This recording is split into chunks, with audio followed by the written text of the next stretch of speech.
Tema kita malam hari ini seputar persahabatan dan persahabatan yang bukan sementara, akan tetapi persahabatan yang menuju surga Allah Subhanahu wa taala. Ketahuilah bahwa persahabatan itu memiliki keutamaan dan kedudukan tinggi di dalam Islam, khususnya bersahabatan dengan orang-orang yang baik. Kalau bersahabatan dengan orang-orang yang tidak baik, maka Allah Subhanahu wa taala katakan dalam Al-Qur'an, ayat yang dibacakan oleh Ustadz Fitra tadi, surat Az-Zukhruf ayat 67. Allah berfirman, Al-akhillau yawma idzin ba'duhum li ba'din adu illa al-muttaqin. Teman-teman akrab pada hari itu sebagiannya menjadi musuh bagi sebagian yang lain, kecuali orang yang bertakwa. Dan Allah katakan ayat berikutnya, ya ibadi la khaufun alaikumul yawma wa la antum tahzanun. Hai hamba-hambaku, tiada kekhawatiran terhadapmu pada hari ini dan tidak pula kamu bersedih hati. Para jamaah yang dimuliakan Allah, tidak susah atau tidak sulit engkau berkurban untuk sahabatmu. Akan tetapi susah untuk menemukan orang yang kau berkurban untuknya. Kita belajar dalam kehidupan kita bahwasannya kalau kita duduk bersama orang, ada orang yang kita duduk bersama mereka, Allah tambahkan keimanan kita. Dan Allah tambahkan semangat kita untuk beribadah dan mendekatkan diri kepada Allah. Dan ada sebagian manusia, kalau kita duduk bersama mereka, membuat iman kita lemah dan menjauhkan kita dari Allah dan membicarakan dunia dan hanya dunia yang dipikirkan. Maka coba perhatikan, kita pilih siapa teman kita, siapa yang orang kita bisa ajak berbicara, siapa kita ajak sebagai sahabat kita, karena bersahabatan ini bukan di dunia, tetapi persahabatan yang sebenarnya adalah berlanjut sampai surga Allah Subhanahu wa taala. Pada saat yang ditentukan oleh Allah Subhanahu wa taala, engkau akan mengetahui siapa sahabatmu dan siapa lawanmu. Dan jangan terkejut pada saat yang Allah bukakan tabirnya, engkau akan terkejut bahwasannya orang yang kau anggap dia musuh ternyata adalah sahabat terdekat kita. Orang yang selalu menolong kita, walaupun dia tidak mau nampak, tidak mau kelihatan. Tengah malam mendoakan kita, kita dalam kesulitan, dia selalu mendoakan kebaikan untuk kita. Maka pada saat yang ditentukan oleh Allah, engkau akan mengenal siapa sahabatmu dan siapa yang berpura-pura menjadi sahabat, apalagi musuh. Dan jangan terkejut jika engkau menemukan orang yang kau anggap sebagai sahabat ternyata adalah musuh. Dan orang yang kau anggap musuh, dia adalah sahabat terbaik kita. Bukan hanya di dunia, tetapi berlanjut sampai surga Allah Subhanahu wa taala. Para jemaah yang dimuliakan Allah, maka ulama mengatakan kalau engkau mau mengetahui orang ini baik atau tidak, ajak perjalanan jauh.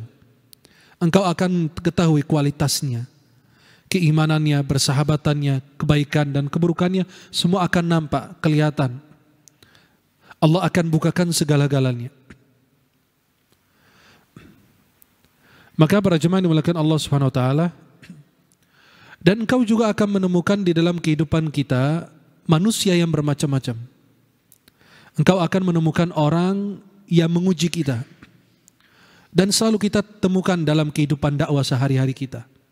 Ada orang yang bertanya untuk tes kita. Seperti beberapa hari lalu saya salah satu kajian, ada orang bertanya sama saya sudah bertanya sesama beberapa guru yang lain, tapi ada yang pada kurang memuaskan saya. Maka saya bertanya sama Syekh, mudah-mudahan Syekh memberikan jawaban. Itulah yang terjadi dari masyarakat. Kalau Anda cuma membanding-bandingkan antara guru, jawaban ini apa jawaban ini, yang paling logis, yang masuk akal saya itu yang paling benar, itu belum tentu. Ada orang bisa bermain kata, tapi tidak bisa bermain dengan dalil. Dia tidak bisa menunjukkan argumen atau dalil yang kuat, tapi dia selalu bermain kata.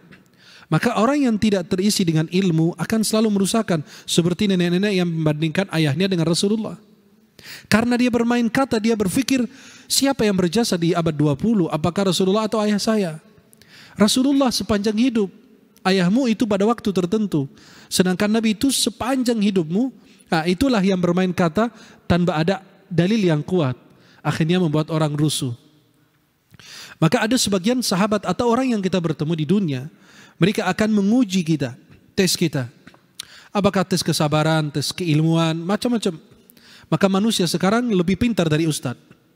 Kadang-kadang sampai anak heran, dan itu sudah dicantumkan oleh para ulama. Kita sudah mengkajinya sudah lama. Sudah ada di dalam kitab-kitab bahwa ada orang mengerti ke ustadz. Dalilnya ya, bukan mengerti kehidupan sehari-hari. Kita tidak luput dari kesalahan. Tapi ketika dia mengerti ke ustadz, oh dalil ini kok nggak cocok begini nggak? Halo, kamu siapa? Ini ijtihad saya, semampunya yang saya lakukan. Bagaimana dengan Anda? Maka itu yang disayangkan di situ. Ketika seseorang yang bilang cadar dan celana cingkrang itu nggak ada dalilnya. Oh, halo, siapa kamu? Walaupun kamu punya kewenangan, tapi tidak berhak memberi fatwa. Itu yang tadi saya sampaikan ke MUI juga. Walaupun saya punya kewenangan, tetapi saya tidak berhak untuk memberi fatwa karena saya bukan mufti.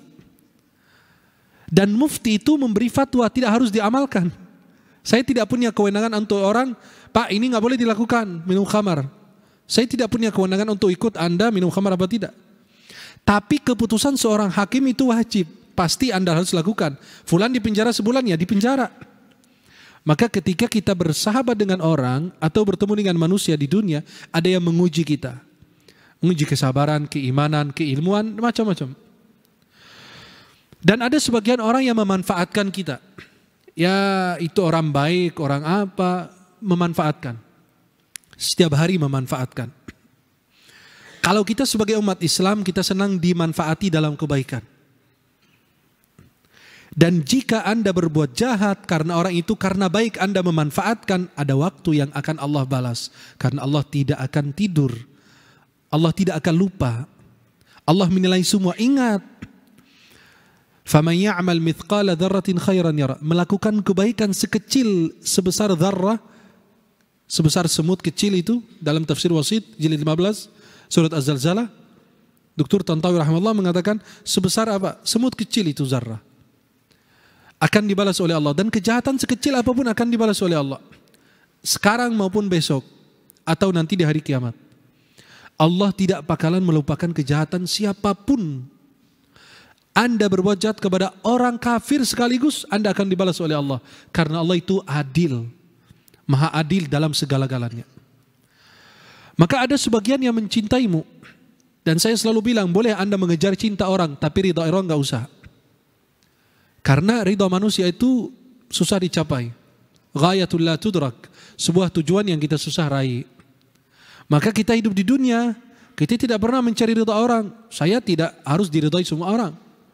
Saya menyampaikan ada mungkin masalah musik yang kita pernah bahas. Pasti ada yang posting itu seperti Dede Sulaiman kemarin. Ya posting itu kenapa? Karena mungkin menurut pendapat beliau apa yang saya sampaikan. Tetapi ada pro dan kontra nanti. Artinya ada yang setuju, ada yang setuju. Saya tidak perlu dengan persetujuan Anda. Yang penting ilmu ijtihad yang saya sudah pelajari. Yang saya sudah pelajari dari guru-guru dan kitab-kitab para ulama. Saya tuangkan, saya berikan kepada Anda dalam piring emas. Anda tidak perlu mencari piring yang bagus yang mana enggak, saya sudah hidangkan. Tinggal Anda makan saja. Anda mau pilih yang boleh silakan, yang mau pilih yang haram boleh, tapi ini masalah khilafiyah. Sudah dibahas oleh para ulama. Maka ada sebagian orang mencintaimu, boleh Anda mencari dicintai orang. Seperti Sayyidina Abu Hurairah radhiyallahu an, ketika beliau ibunya masuk Islam, beliau minta doakan oleh Rasulullah, ya Rasulullah doakan saya dan ibu saya dicintai oleh orang beriman. Maka siapapun bertemu dengan Abu Hurairah pasti mencintai beliau. Kalau antum mencari ridha orang nggak bakalan. Kenapa? Rasulullah tidak diridai semua orang. Sallallahu alaihi wasallam. Maka Nabi SAW ketika sebelum diutus usia sebelum 40 tahun itu disebut beliau salih. Salih itu orang baik. Maka dikenal Shadiqil Amin, orang yang jujur amanah. Karena Nabi salih maka diterima semua orang. Tapi ketika Nabi sudah diutus menjadi muslih baru dimusuhi orang. Artinya apa? Kesalehan Nabi itu masih dalam dirinya sendiri. Belum berdakwah, belum mengajak orang. Tapi ketika beliau SAW diutus usia 40 tahun, Nabi jadi muslih. mengajak dalam kebaikan, maka itu berbeda antara ini. Saleh dan muslih. Saleh dan, kalau antum saleh itu baik mungkin buat diri antum, tapi kalau mulai muslih pasti banyak permasalahan yang dihadapi. Dan ada sebagian orang yang kita bertemu mengajari kita, mengajarkan banyak hal kepada kita.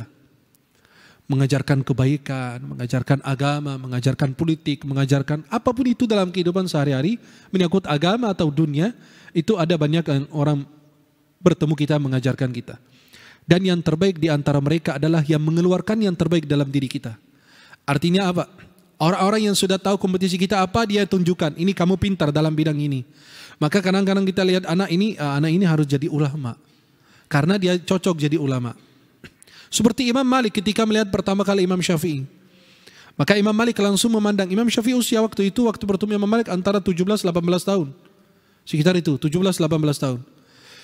Imam Syafi'i pas dipandang oleh Imam Malik, kata Imam Malik apa? Wahai Syafi'i, aku melihat Allah titipkan kepadamu kedudukan yang besar nanti. Maka jangan dipadamkan dengan maksiat. Akhirnya betul. Di masa hidup Imam Malik, muridnya Imam Syafi'i menjadi orang yang besar. Ada yang indah, ternyata banyak dipersahabatkannya kita karena kecintaan yang sama. Sama-sama ingin dicintai dan mencintai karena Allah. Dia senantiasa bertemu karena seiringnya hadir dalam majlis ilmu dan majlis zikir. Subhanallah, persahabatan yang terikat karena ingin berbuat atau merebut kecintaan kepada Allah Subhanahu wa taala adalah persahabatan yang tidak hanya ternikmati ketika di dunia saja, tetapi hingga di akhirat akan Anda memetik buah dari persahabatan tersebut. Sahabat-sahabat yang hadir dalam kehidupan kita, jika kehadirannya karena terikat oleh kecintaan kepada Allah, maka inilah bentuk persahabatan yang sejati. Bersahabatan karena landasan keimanan dan ketaatan kepada Allah adalah bersahabatan dunia dan akhirat.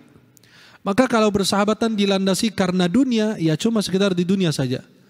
Tapi kalau dunia akhirat, insya Allah dunia dan akhirat. Artinya apa? Tidak pernah melupakan persahabatannya. Dia dimanapun berada, dia akan dibela. Beruntungnya kita jika kita berjabat tangan dan memeluk kebersamaan ini karena inginnya selalu bersama dan tidak ingin berpisah. Maka para jemaah yang dimuliakan Allah Subhanahu wa taala, ini adalah sebuah hadis dalam Sahih Muslim yang sangat-sangat indah sekali. Jika penghuni surga, coba dihayati, coba diamati, direnungi bersama-sama. Jika penghuni surga telah masuk ke dalam surga, lalu mereka tidak menemukan sahabat-sahabat mereka yang selalu bersama mereka dahulu waktu di dunia, maka mereka pun bertanya kepada Allah, Ya Rabb, kami tidak melihat sahabat-sahabat kami sewaktu di dunia kami selalu bersama. Kami sholat bersama mereka, kami puasa bersama mereka, dan kami berjuang bersama mereka. Dan Allah berfirman Subhanahu wa ta'ala, pergilah ke neraka, lalu keluarkanlah sahabat-sahabatmu yang di hatinya ada iman walaupun sekecil dzarrah. Nanti orang-orang ingat sama kita, orang-orang baik ingat sama kita. Tetapi yang kita bacakan ayat tadi, surat Az-Zukhruf ayat 67, bahwasannya bersahabatan itu akan menjadi permusuhan di akhirat. Ada orang yang memilih fana untuk yang baqa, yang abadi. Ada orang yang memilih sementara meninggalkan yang selamanya, yang abadi. Maka orang kalau nempel sama pejabat karena jabatannya itu fana. Orang yang menempel sama orang karena kekayaan itu fana. Karena kekayaan itu dalam hitungan detik bisa hilang. Apalagi kita mengingkari nikmat Allah. Coba Qarun, ketika ditanya saja, dari mana kamu beroleh itu harta tersebut? Qala innama utitu ala ilmi indi. Aku raih harta ini karena ilmu, pintar saya. Saya bisa mencari uang. Pada saat itu langsung faqasafna bihi wa bidaril ard. Allah tenggelamkan dia dan hartanya di muka, ditelan bumi semua habis. Maka saking orang dimanapun negeri, kalau menemukan harta di bumi, dia bilang apa? Harta Menurut orang itu saking besar harta karun yang dimiliki oleh Qarun. Tetapi bersahabatan itu adalah bersahabatan karena landasan iman, bukan karena dunia. Maka kadang-kadang orang itu kalau kita punya jabatan nempel semua sama kita. Masya Allah, basa-basinya. Oh komandan, oh pak siap, oh, semua yang dikatakan betul. Ada seorang pengusaha, beliau itu meminta pendapat kepada saya tentang satu hukum. Karena kita kenal baik sama beliau, beliau berpikir apa? Oh Syekh Ahmad ini nanti akan membolehkan saya melakukan hal itu. Saya bilang enggak. Itu beliau ketika bertanya, saya bilang enggak, itu haram. Enggak ada satu ulama yang bilang boleh atau karena darurat. Oh gitu. Artinya apa? Dia mau jadikan saya jembatan, dia menuju surga, saya dibuang di neraka. Buat apa? Saya punya jabatan? Tidak. Saya enggak punya apa-apa. Kenapa? Maka saya independen kita. Kalau kita berbicara, saya enggak punya jabatan. Yang mempengaruhi ada atasan saya. Tidak, atasan saya Allah. Saya bilang halal ya berdasarkan saya pelajari. Kalau Anda bilang haram ya tafadhal silahkan. Bebas hak Anda. Ya. Maka ketika Anda bilang halal, saya bilang haram, atau saya bilang haram, Anda bilang halal, ya terserah urusan Anda. Yang penting ya ilmu saya sudah sampaikan. Kenapa? Biar di akhirat tidak Anda menghujat saya di hadapan Allah. Kenapa? Dan apalagi kalau saya sudah beritahukan Anda, kemudian Anda lari mencari alasan yang lain atau rukhsah dari para ulama, keringanan, Anda ini termasuk orang yang talfiq. Dan itu hukumnya haram. Contoh, dia nanya Ustaz, boleh nggak kalau wudu mazhab Maliki, terus nanti pas sholat mazhab Syafi'i, pas ini sholat sunnah mazhab Hanbali. Nah, itu kalau Anda mengikuti keringanan ulama itu haram, nggak boleh. Tapi kalau Anda memang karena darurat itu boleh. Seperti orang yang lagi umroh, kemudian pas tawaf dia lagi dalam keadaan wudu, kemudian bersentuhan dengan perempuan, ya repot kalau kita bilang batal. Bolak-balik nggak selesai-selesai. Seharian belum tentu selesai. Kenapa? Ya kesenggol perempuan terus ke sana kemari. Maka kita bilang ambil aja mazhab yang ringan. Kenapa? Karena ada kemudahan di situ. Maka coba perhatikan. Mereka yang pernah bersama kita di dunia, mereka akan berjumpa di surga dan di akhirat. Kemudian apa? Mengungkapkan, ya Allah, aku pernah sama fulan. Kemana dia? Akhirnya Allah Subhanahu Wa Taala mempersilahkan orang tersebut mencari sahabatnya di neraka dan dikeluarkan setiap yang masih ada iman di dalam hatinya. Imam Al-Hasan Al-Basri berkata, "Istakthiru minas salihin fa inna lahum syafa'ah." Perbanyaklah sahabat mukminmu karena mereka memiliki syafaat pada hari kiamat. Imam Ibnul Jauzi rahimahullahu taala, beliau berkata, "Illam tajiduni fil jannah fas'alullaha." Ya, jika kalian tidak menemui aku di surga, maka bersama kalian, maka tolonglah tanyakan saya kepada Allah tentang aku. Dan katakan, ya Allah, fulan ini dulu mengingatkan kami kepadamu. Fadilah ukhuwah Islamiyah. Yang pertama, merasakan yang manisnya iman. Kalau orang saling mencintai karena Allah, merasakan manisnya iman. Yang kedua, menjadi syafaat di akhirat. Yang ketiga, derajat yang tinggi di surga dan mendapatkan mimbar cahaya. Karena Allah akan berkata, Ainal mutahabuna bijalali. Mana mereka yang saling mencintai karena keagungan dan kebesaranku? Pada hari ini aku berikan naungan kepada mereka. Yang pada hari itu tidak ada naungan kecuali naungan Allah Jalla Jalaluhu. Yang keempat, mendapatkan naungan pada hari kiamat. Orang-orang yang saling mencintai karena Allah mendapatkan naungan di hari kiamat. Dalam hadis Sahih Bukhari Muslim dari Abu Hurairah, sab'atun yudhilluhumullahu fi dhilli yawma la dhilla illa dhilluh. 7 golongan yang mendapatkan naungan Allah. Rajulani tahabba fillah ijtama alaihi wa tafarraqa alaihi. 2 orang yang saling mencintai karena Allah, bertemu karena Allah dan berpisah karena Allah. Tahapan ukhuwah Islamiyah. Yang pertama, ta'aruf, saling mengenal. Yang kedua, tafahum, saling memahami. Yang ketiga, ta'awun, saling membantu. Saya yakin para jomblo semua cari yang nomor 1 aja. Ta'aruf. Kemudian tafahum. Ta'aruf itu artinya apa? Saling mengenal. Kemudian tafahum, saling memahami. Kemudian yang ketiga, ta'awun, saling membantu. Habis itu yang keempat, kalau menurut jomblo itu menikah.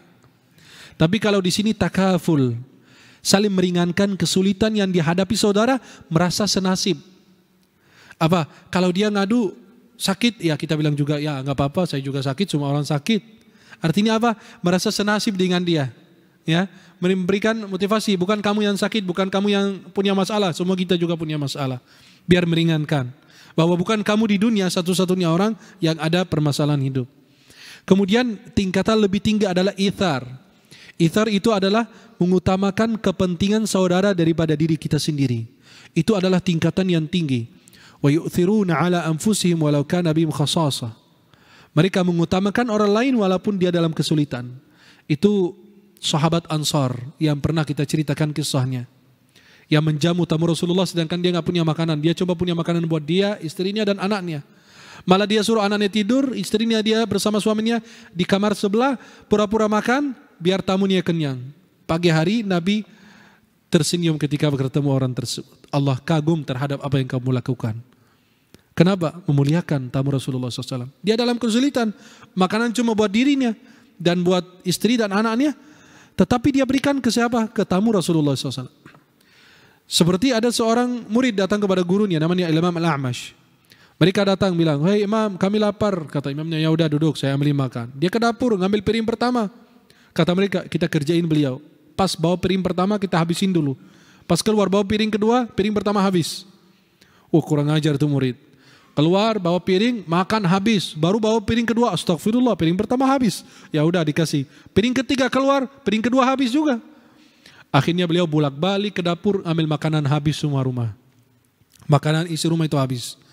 Langsung diambilin makanan kambing. Taruh di depan murid-muridnya. "Kalian ini kurang ajar. Makanan saya dan istri saya malam ini kalian sudah makan. Masih belum puas juga, belum kenyang juga. Ini makanan kambing, habisin juga sekalian kalau mau." Artinya apa? Ini beliau sudah makanan malam untuk beliau dan istrinya dikeluarkan buat murid-muridnya karena mereka bilang lapar. Maka itulah yang disebut ithar. Ithar itu adalah selalu mengutamakan dan mendahulukan orang lain dibanding dirinya sendiri. Sangat banyak keuntungan memiliki sahabat yang saleh. Di antaranya pertama, sahabat yang saleh akan selalu membenarkan dan menasihati kita apabila salah. Kalau kita dalam kebaikan, ya dia benarkan. Kalau kita salah, keliru, dia akan luruskan. Sahabat yang saleh juga akan selalu mendoakan sahabatnya di mana dia pun berada, selalu mendoakan tengah malam kebaikan untuknya. Karena dia dalam doanya, "Rabbana ighfir lana wa li ikhwanina alladhina sabaquna bil iman." Maka teman-teman yang sudah mendahulunya mendapatkan doa daripada sahabatnya. "Wala taj'al fi qulubina ghillan lil ladzina amanu rabbana innaka raufur rahim." Yang ketiga adalah sifat seorang dan kesalahan itu menular. Jika dia punya masalah, ya menular ke kita juga. Kemudian tips untuk memelihara ukhuwah kita. Yang pertama, berjabat tangan saat bertemu. Dan apabila dua orang muslim bertemu berjabat tangan, mereka itu Allah gugurkan dosa mereka.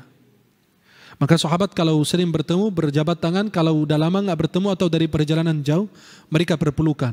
Yang kedua, menyebarkan salam. Itu adalah mendatangkan cinta Allah. Maka kalau kita bertemu dengan orang, memberi apa? Salam. Assalamualaikum warahmatullahi wabarakatuh. Kalau assalamualaikum dapat pahala 10. Assalamualaikum warahmatullahi dapat pahala 20. Kalau assalamualaikum warahmatullahi wabarakatuh dapat pahala 30. Kita memberi salam sunnah, menjawab salam itu wajib. Kalau kita lagi lewat kelompok orang lagi berdiri, kita beri salam, satu di antara mereka jawab sudah gugur. Kalau jawab semua lebih bagus, kata Imam Nawawi dalam kitab Al-Adhkar. Kemudian kita memberi salam kepada orang yang beda agama. Kata ulama, boleh pakai bahasa selamat pagi, selamat siang, selamat sore boleh. Itu lebih bagus. Tapi kalau seandainya orang beda agama kasih salam kepada kita, kata ulama, ikuti hadis Rasulullah, jawab wa'alaikum. Cukup. Kalau dia memberi salam assalamualaikum, dia udah beda agama, jangan bilang wa'alaikum saja. Apalagi Imam Syafi'i mengatakan jangan sebut warahmatullahi wabarakatuh, karena dia belum dapat rahmat Allah. Yang ketiga, memberi hadiah. Kata Nabi, tahadu tahabu, saling berbagi hadiah, saling mendatangkan kecintaan di antara kalian. Yang keempat adalah silaturahim. Silaturahim itu adalah apa? Menambahkan umur kita dalam hakikah atau keberkahan dalam umur menurut sebagian ulama. Yang kedua adalah Allah berkahi rizki kita. Kemudian yang kelima, mengungkapkan cinta. Mengungkapkan cinta kepada orang yang dicintai. Di depan Rasulullah Muhammad SAW, orang yang mengungkapkan rasa cinta, saya mencintai fulan, kata Nabi, apakah sudah kasih tahu dia? Belum ya Rasulullah, segera kasih tahu dia. Kenapa? Dia bisa membalas. Uhibbuka fillah, saya mencintaimu karena Allah. Dia akan membalas. Ahabbakallahu alladzi ahabbtani min ajli. Semoga Allah mencintaimu sebagaimana engkau mencintai aku karenanya. Kemudian saling menasihati, saling berbagi nasihat.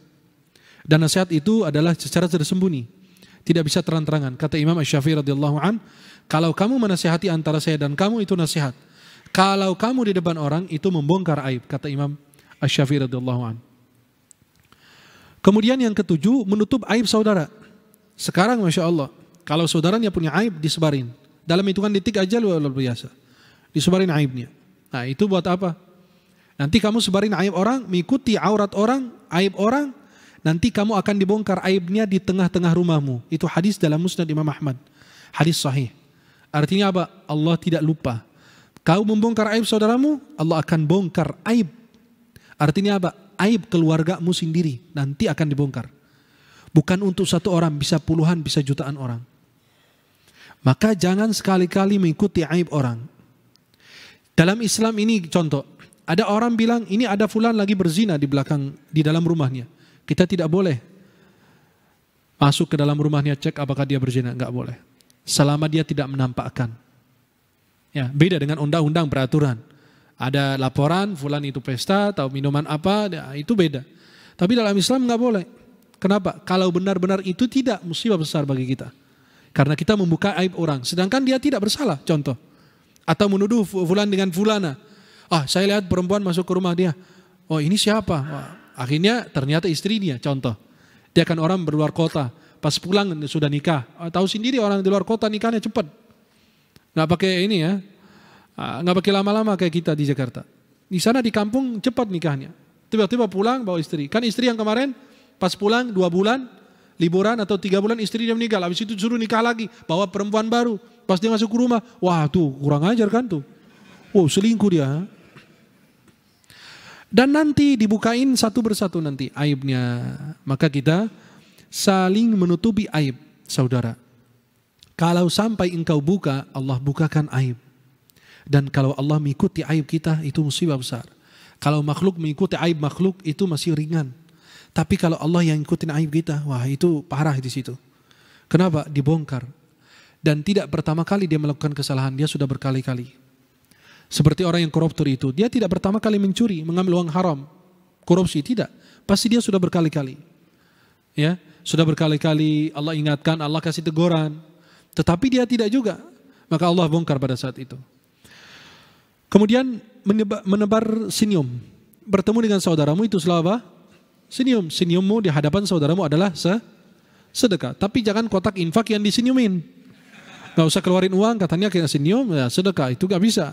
Beda kotak infak dengan orang, ya. Maka kotak infak itu diisi, ya. Tetapi bertemu dengan saudaramu, kata Nabi SAW, berwajah yang senyum, yang penuh dengan kebahagiaan, doa dan lain sebagainya. Kemudian berkata baik. Nabi SAW mengatakan bahwasannya yang menjaga lisannya itu adalah salah satu sebab masuk ke dalam surga, ya. Takwa kepada Allah dan husnul khuluq, akhlak yang mulia, khususnya lisan. Hati-hati dengan lisan. Lisan itu banyak orang-orang yang menjadi kurban gara-gara lisan. Banyak orang yang menjadi kurban gara-gara kurban apa? Ketika kita berbicara dengan seseorang lalu kita menyinggung perasaannya, lalu dia meninggal, itu dia jadi kurban gara-gara apa? Lisan. Banyak cerita sampai di sinetron juga ada di dalam kehidupan kita sehari-hari. Kita kadang-kadang menyinggung perasaan, ya. Melukai hati seseorang sedangkan dia di depan kita tersenyum tetapi dia sudah sakit hati. Maka seorang sahabat yang selalu memaafkan orang setiap malam itu mendapatkan surga. Maka hati-hati, kata sebuah syair, banyak kurban di alam barzakh, di dalam kubur gara-gara lisan. Kenapa? Orang berbicara, dia bercanda atau serius, akhirnya orang itu kebawa pikiran. Jadi sakit, wafat. Sampai banyak orang yang stroke tiba-tiba sakit. Kenapa? Ternyata diomongin sama istrinya apa, sama anaknya apa, atau sama tetangga, sama orang tuanya, atau sama saudara, atau siapapun itu. Dia terluka dari omongan tersebut dan dia menjadi kurban. Nah, dan kita menjadikan saudara kurban dalam masalah lisan. Maka harus kita berhati-hati dengan lisan. Dan zaman sekarang kita bilang bukan hanya lisan tetapi tulisan. Sebelum Anda menyebarkan sesuatu harus diteliti. Sekarang banyak yang nyebarin apapun beritanya, harus teliti dulu. Saya berusaha semaksimal mungkin. Kenapa? Pas saya posting salah satu postingan di grup, akhirnya ada orang yang mengkonfirmasi bahwa ini tidak, ini sudah lama. Dan begini-begini, wah astagfirullah. Berarti yang lama kita ungkit, yang sudah selesai, yang tidak benar kenyataannya, ternyata kita sebarin. Maka kadang-kadang kita senang dengan berita, menarik. Orang nanti akan baca semua, tinggal sebar-sebarin aja. Maka sekarang saya menghindar, Kak. Hati-hati, apalagi berkaitan dengan politik. Mencela orang, menghina orang, siapapun dia, muslim maupun kafir. Dalam Islam nggak boleh, hati-hati. Dengan apa? Lisan dan tulisan. Apalagi tulisan, dengan cuma satu ketikan aja, dikirim aja. Nah, itu selesai urusannya di hadapan Allah. Apalagi orang itu kalau sudah meninggal. Luar biasa. Kenapa? Anda tidak bakalan dimaafkan walaupun Anda haji 1000 kali. Walaupun Anda umrah 1000 kali. Walaupun Anda infak 1 miliar. Untuk diampuni nggak bakalan diampuni. Kenapa? Allah nunggu nanti engkau bertiga. Allah, orang yang kau zalimin, dan Anda. Bertiga di hadapan Allah. Kenapa? Karena Allah tidak bisa. Ini urusan berkaitan dengan orang lain. Kalau urusan Allah, berdosa berkaitan dengan Allah, Allah ampuni. Anda taubat istighfar selesai. Tapi kalau berkaitan dengan orang, tidak bisa. Maka ada orang yang pernah zalimin seseorang, ya. Tapi gimana, orang itu sudah wafat. Katanya aku mencari orang yang pernah saya fitnah. Beliau ternyata pergi kemana, akhirnya saya tidak tahu, nggak ada kabar. Karena beliau bukan orang Jakarta. Bagaimana saya meminta maaf? Saya bilang nggak bisa, udah. Mau gimana lagi? Kata ulama banyak istighfar. Bersedekah atas nama beliau. Tapi belum tentu dia memaafkanmu. Kenapa? Karena Anda akan menjadi orang yang bangkrut. Sekarang lihat orang banyak sholat, banyak ibadah, banyak haji, banyak puasa. Tapi datang hari kiamat bangkrut. Habis semua. Kenapa? Dia telah mencela fulan, menghina fulan, meremehkan fulan, merendahkan fulan, mengambil harta fulan, mengambil hak orang lain. Akhirnya diambil kebaikannya. Maka kita senang kalau orang mencela kita, buka aib kita. Guru-guru kita di Al-Azhar begitu. Ada orang menghina beliau dulu, Syekh Syarau rahimahullah, ulama ahli tafsir. Beliau dulu dihujat, dihina sama artis, sama wartawan, sama siapa. Beliau diam saja. Padahal kalau beliau perintahkan presiden aja nangkap itu orang, dihukum mati. Orang ulama besar, dihormati, jangan orang Islam, orang Kristen aja mesti hormat sama Syekh Syarawi. Karena ulama yang membawa kedamaian. Akhirnya beliau gimana? Cuma diam saja. Kata beliau apa? Kalau mereka sudah maksiat kepada kita, sudah maksiat kepada Allah gara-gara kita, ya kita harus taat kepada Allah dengan mereka. Kalau mereka sudah balas dengan penghinaan, ya kita diamkan, kita doakan. Kenapa? Alhamdulillah masih ada yang bagi pahala sama kita. Seperti Habib Ali Al-Jufri, beliau ketika mengomentari, beliau itu dihujat habis-habisan. Sampai ada ulama dari Kuwait membuat rekaman tentang Habib Ali Al-Jufri, kesesatannya, kata apa, macam-macam. Habib Ali Al-Jufri cuma tersenyum saja. Kata beliau, Alhamdulillah masih ada saudara kita yang bagi kebaikan pahala sama kita. Maka kita nunggu sebanyak-banyaknya. Apalagi para da'i apa, itu kan dihujat habis-habisan. Kadang-kadang pejabat juga, belum tentu para da'i, pejabat juga kadang-kadang nggak salah, nggak apa, akhirnya dihujat habis-habisan. Akhirnya nanti di hadapan Allah Subhanahu Wa Taala baru dia akan apa? Dibalas oleh Allah Jalla Jalal. Maka kita berkata baik, berusaha untuk mengucapkan kata-kata yang baik yang diridhai oleh Allah Subhanahu Wa Taala. Kemudian membantu kesulitan saudara. Kalau engkau menemukan saudaramu dalam kesulitan, segera membantu beliau. Kenapa? Allah akan menolong kita. Dan pertolongan Allah bukan hanya di dunia, tetapi di akhirat juga. Dalam kesulitan akhirat. Kemudian berikutnya adalah mendoakan saudaramu. Kalau engkau selalu mendoakan saudaramu, ada malaikat mengatakan untukmu sebagaimana engkau doakan saudaramu. Semoga Allah senantiasa menjaga ukhuwah kita dan keimanan kita sampai surganya Allah Subhanahu Wa Taala. Amin ya rabbal alamin.